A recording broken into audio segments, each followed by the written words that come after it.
मेरी क्लिनिक में इतना पेशेंट आता है जिसको इरेक्टाइल डिसफंक्शन होता है और आके एक ही सवाल पूछता है कि सर मैं क्या कर सकता हूं जिससे मेरा इरेक्टाइल डिसफंक्शन ठीक हो, या कोई नेचुरल ट्रीटमेंट बता दीजिए।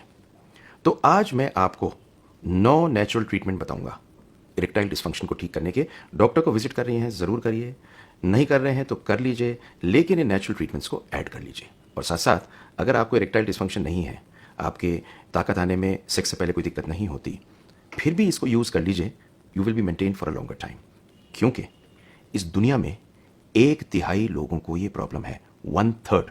और आप उस 1/3 में ना हो, और अगर हैं तो ठीक हो जाएं, बस यही मेरी इच्छा है। मैं डॉक्टर सुनील जिंदल हूँ, रिप्रोडक्टिव मेडिसिन स्पेशलिस्ट हूँ। बड़ा आनंद प्राप्त होता है आपको बेबी देने में और आपको ठीक करने में। और ये वीडियो मैंने इसीलिए बनाई है जिससे आप ठीक हो सकें, कंफर्टेबल हो सकें और आगे चल के भी खुश और मस्त रहें। इरेक्टाइल डिसफंक्शन तब होता है जब सेक्स के लिए आप इरेक्शन को मेंटेन नहीं कर पाते। और 2018 की एक स्टडी है, इस स्टडी को देखिए। इस स्टडी में 1/3 आदमी को इरेक्टाइल डिसफंक्शन है। कोई किसी को बताता नहीं तो मालूम नहीं चलता कि आपके बराबर में बैठे हुए आदमी को इरेक्टाइल डिसफंक्शन है या नहीं है, पर सच तो यह है कि 1/3 आदमी को इरेक्टाइल डिसफंक्शन है। ये होता क्यों है? एक तो एज के साथ होता है, दूसरा डायबिटीज़ और हाई ब्लड प्रेशर में होता है, कुछ दवाइयाँ जैसे ब्लड प्रेशर की दवा, डिप्रेशन की दवा जो लोग खाते हैं उनको होता है, स्पाइनल कॉर्ड इंजरी हो जाए तब होता है, एंग्जाइटी बहुत हो तो होता है, ओवरवेट हो तो होता है, और सबसे इंपॉर्टेंट चीज़, अगर आप स्मोक करते हैं, टोबैको लेते हैं तो बढ़ने के चांस होते हैं। तो इसका ट्रीटमेंट है, ट्रीटमेंट इसका मेडिसिन से है, एक्सरसाइजेस से है, सर्जरी से है, पर नेचुरल रेमेडीज़ इस सब के साथ आपको यूज़ करने हैं। तो सुनिए सारी नेचुरल रेमेडीज़ और एंड तक रुकिएगा, क्योंकि एंड में एक आपको ऐसी चीज़ बताऊंगा जो आपको हमेशा जवान रखेगी। तो पहली चीज़ है डाइट। 2020 की एक स्टडी है जिस स्टडी के अंदर ये साफ निकल के आया कि अगर आप मेडिटेरेनियन डाइट लेते हैं तो आपको इरेक्टाइल डिसफंक्शन कम होता है और आप सेक्सुअली ज़्यादा एक्टिव रहते हैं। तो ये मेडिटेरेनियन डाइट क्या होती है? फ्रूट्स, वेजिटेबल्स, लेग्यूम्स मतलब दालें, नट्स और फिश। इनफैक्ट ये देखा गया है कि जिन जिन चीज़ों में ओमेगा 3 फैटी एसिड हाई होता है, जिनमें विटामिन ई हाई होता है, उन लोगों में चांसेस बहुत बढ़िया होते हैं इरेक्टाइल डिसफंक्शन कम होने के। दूसरी चीज़ है कि एक 2017 की एक स्टडी आई जिसके अंदर ये मिला कि फ्लेवोनॉइड्स होते हैं कॉफ़ी में, चाय में, कुछ और खानों में, कैरोटीनॉइड्स जैसे होती हैं गाजर में, जो चीज़ लाल है, उन्हें लेने से 18 से 40 साल के बीच में, जब ये नहीं होनी चाहिए चीज़, जिनमें ये दवा ये सब चीज़ें लेते हैं, उनमें कम होता है। तो खाना बहुत इंपॉर्टेंट है आपकी ओवरऑल हेल्थ के लिए, और इसलिए भी इंपॉर्टेंट है कि आपका सेक्सुअल फंक्शन मेंटेन रहे। ये जो खाते हैं ना सारी की सारी तली हुई चीज़ें, चाउमीन, फास्ट फूड, ये सारी चीज़ें एथेरोस्क्लेरोसिस करता है और आपकी लिंग की नसों में जम के आपको इरेक्टाइल डिसफंक्शन करता है। दूसरी चीज़ है एक्सरसाइज। ये मैं जो भी आपसे बोल रहा हूँ साइंटिफिक है। एक 2018 का रिसर्च पेपर है जिस पेपर के हिसाब से जब आप फिजिकल एक्टिविटी करते हैं तो आपके हार्ट, आपका बॉडी, आपका जो चर्बी है, जो मोटापा है, ये सब कम होते हैं। और इसके लिए आप रनिंग कर सकते हैं, साइकिल चला सकते हैं, स्विमिंग कर सकते हैं, कोई गेम खेल सकते हैं, और कोई भी ऐसी चीज़ कर सकते हैं जिससे एरोबिक एक्टिविटी हो। अब कितनी देर करनी है ये बड़ा इंपॉर्टेंट है स्टडी में। आपको 40 मिनट कम से कम हफ्ते में 4 बार करना है, और अगर आप ये 6 महीने के लिए करते हैं तो आपका इरेक्टाइल डिसफंक्शन बहुत कम हो सकता है। लेकिन इंटरेस्टिंग बात पता क्या है कि एक बार आप 6 महीने में कर देंगे ना तो आपको आदत बन जाएगी। ये बड़ी इंपॉर्टेंट चीज़ है एक्सरसाइज के पॉइंट ऑफ व्यू से। क्यों? क्योंकि ये जो ब्लड वेसल्स होती हैं उन्हें खोलता है, आपका स्ट्रेस कम करता है, और जब स्ट्रेस कम होता है तो टेस्टोस्टेरॉन बढ़ता है, और ये तीनों चीज़ें मिलके आपकी पेनिस की नसों को खोल देती हैं। तीसरी चीज़ है नींद। आपको 7 घंटे की नींद अच्छी, जिसके बाद में आप फ्रेश हों, ज़रूर चाहिए। एक 2017 का एक रिसर्च पेपर है जिसके अंदर ये देखा गया कि जो लोग नाइट शिफ्ट में काम करते हैं, आजकल बहुत कॉल सेंटर्स में बहुत आईटी प्रोफेशनल्स नाइट शिफ्ट में काम करते हैं, वो अमेरिका के हिसाब से अपना टाइम तो शिफ्ट कर लेते हैं, अमेरिकन की मौज है, और यहाँ पर इरेक्टाइल डिसफंक्शन है। आप आईटी इंडस्ट्री में अगर जाएंगे या आप देखेंगे कॉल सेंटर्स में बहुत ज़्यादा इरेक्टाइल डिसफंक्शन है, और जो नाइट शिफ्ट में होते हैं उनका सर्केडियम रिदम मतलब हार्मोनल पैटर्न बदल जाता है, जिस वजह से इरेक्टाइल डिसफंक्शन होता है। दूसरी चीज़ देखा गया है कि अगर नींद प्रॉपर ना हो तो टेस्टोस्टेरॉन कम हो जाता है, और साथ साथ डायबिटीज़ और ब्लड प्रेशर बढ़ जाता है, और ये तीनों चीज़ें कम कर देती हैं इरेक्शन को, इसलिए हो सकता है इरेक्टाइल डिसफंक्शन। तो नींद ज़रूर ले लीजिए।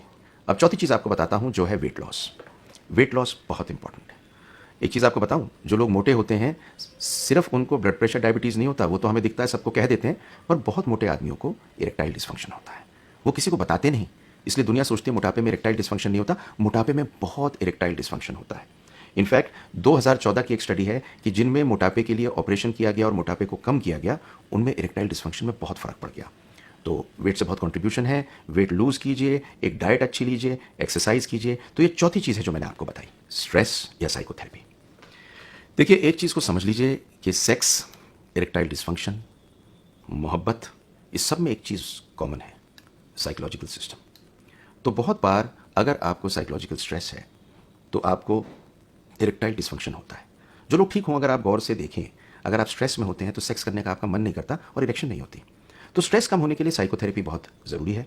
मैं सब रिसर्च स्टडीज़ के हिसाब से आपसे बात कर रहा हूँ, कोई अपनी तरफ से तो वो बोल रहा हूँ जो इतना सब कुछ पढ़ने के बाद में एक सिंपली आपके लिए लाया हूँ। ये बहुत बार कॉन्फ्रेंसेस में बोलता हूँ तो डेटा के साथ बोलता हूँ। आपको एक बहुत मुश्किल पेपर को सिंप्लीफाई करके बता रहा हूँ। ये देखा गया कि 2021 की एक रिसर्च है, बिल्कुल रिसेंट, कि साइकोलॉजिकल इंटरवेंशन जैसे कि कॉग्निटिव बिहेवियर थेरेपी होती है, उससे इरेक्टाइल डिस्फंक्शन पे बहुत असर पड़ता है। Sex therapy and couple counselling. देखिए, सेक्स एक ऐसी चीज़ नहीं है जो आप अकेले कर लेते हैं। जैसे साइकिल चलाने के लिए आपको एक साइकिल चाहिए, सेक्स एक पार्टनर गेम है। तो इस पार्टनर गेम में साथ में थेरेपी और काउंसलिंग होनी ज़रूरी है। बहुत सारी रिसर्च आ चुकी है। इनफैक्ट रिसेंट रिसर्चेस में भी देखा गया है कि अगर आप साथ में काउंसलिंग करते हैं तो आपका इरेक्टाइल डिस्फंक्शन बेहतर होता है, क्योंकि सेक्स थेरेपी और counselling which is a natural remedy is very important. अगली चीज़ है स्ट्रेस रिडक्शन। स्ट्रेस को कम करना बहुत ज़रूरी है।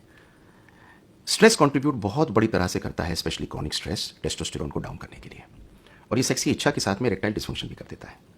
2019 की एक स्टडी है, एक रिसर्च पेपर है, जिसमें बहुत गौर से आया कि एक मेन प्रिडिक्टर एक कॉमन पॉपुलेशन में आज के दिन में स्ट्रेस है, और जैसे जैसे स्ट्रेस बढ़ रहा है इरेक्टाइल डिस्फंक्शन बढ़ रहा है, तो ये कम नहीं हो रहा। और बहुत सारी जगहों पे देखा गया कि जहाँ जहाँ स्ट्रेस रिडक्शन करते हो आपका इरेक्शन बेटर होता है। अगला होता है अल्कोहल। तो देखिए, बहुत लोग ये सोचते हैं कि अल्कोहल पीने के बाद में बेटर सेक्स होता है। तो एक मैंने कॉलेज में बहुत सुंदर लाइन पढ़ी थी कि alcohol increases the desire but decreases the performance. ये चाह तो बढ़ा देता है पर काम करने की क्षमता कम कर देता है।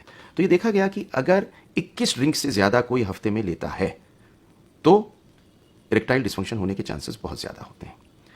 और ये देखा कि आप किसी भी रूप में अल्कोहल अगर लेते हैं बहुत ज़्यादा तो कम कर दें, और अगर आप नहीं लेते तो मत लीजिए। ये बड़ा इंपॉर्टेंट है आपको ठीक रहने के लिए। अगली चीज़ है स्मोकिंग। स्मोकिंग किलर है। स्मोकिंग सारी नसों को बंद कर देता है, और स्मोकिंग डैमेज कर देता है वेसल्स को बहुत पेशेंट्स में परमानेंटली। तो अगर आप स्मोक करते हैं तो इसे बंद कर दीजिए। या तो आप स्मोकिंग का प्लेजर ले लीजिए या इरेक्टाइल फंक्शन कर लीजिए, यह आपकी तमन्ना है, पर सच ये है कि स्मोकिंग आपको बंद करनी पड़ेगी। इसकी एक बहुत प्यारी रिसर्च है 2015 की, कि जितनी ज़्यादा आप स्मोक करते हैं उतना आपको इरेक्टाइल डिस्फंक्शन होता है, और ये रिवर्सिबल नहीं होता। सबसे बड़ी प्रॉब्लम ये है। एंड अगर आप स्मोकिंग को बंद कर देते हैं 50 साल से कम उम्र में तो आपको फ़ायदा हो सकता है। तो मैंने आपको ये सारी चीज़ें बताई, पर बोनस टिप पता क्या है? बोनस टिप यह है कि लाइफस्टाइल चेंज करने से आप एडिशन करते हैं, और जो भी आपको ट्रीटमेंट मिलता है, चाहे वो मेडिसिनल हो, चाहे वो दवाइयाँ हों, चाहे वो सप्लीमेंट्स हों, इन सब के साथ में आपको, ये सब लाइफस्टाइल चेंजेस करने के साथ में आपको दवा लेनी है, डॉक्टर को दिखाना है, इन्वेस्टिगेशन करनी है। इन्वेस्टिगेशन क्यों करनी है? क्योंकि ये समझ लीजिए कि अगर किसी को यंग एज में इरेक्टाइल डिस्फंक्शन होता है तो अगले 4 सालों में हार्ट अटैक पड़ने का चांस 4 गुना होता है। इसलिए ये जो इरेक्टाइल डिस्फंक्शन है, ये सिर्फ बीमारी आपके पेनिस की नहीं है, ये बीमारी आपके मेल हेल्थ में पूरे शरीर की है। तो अगर यंग एज में आपको इरेक्टाइल डिस्फंक्शन है तो it is most important that you need to get yourself checked and get this lifestyle changes with the treatment. I am sure you will be okay. तो अगर आपको erectile dysfunction है तो इसे follow कर लीजिए, नहीं है तो फॉलो कर लेंगे तो इरेक्टाइल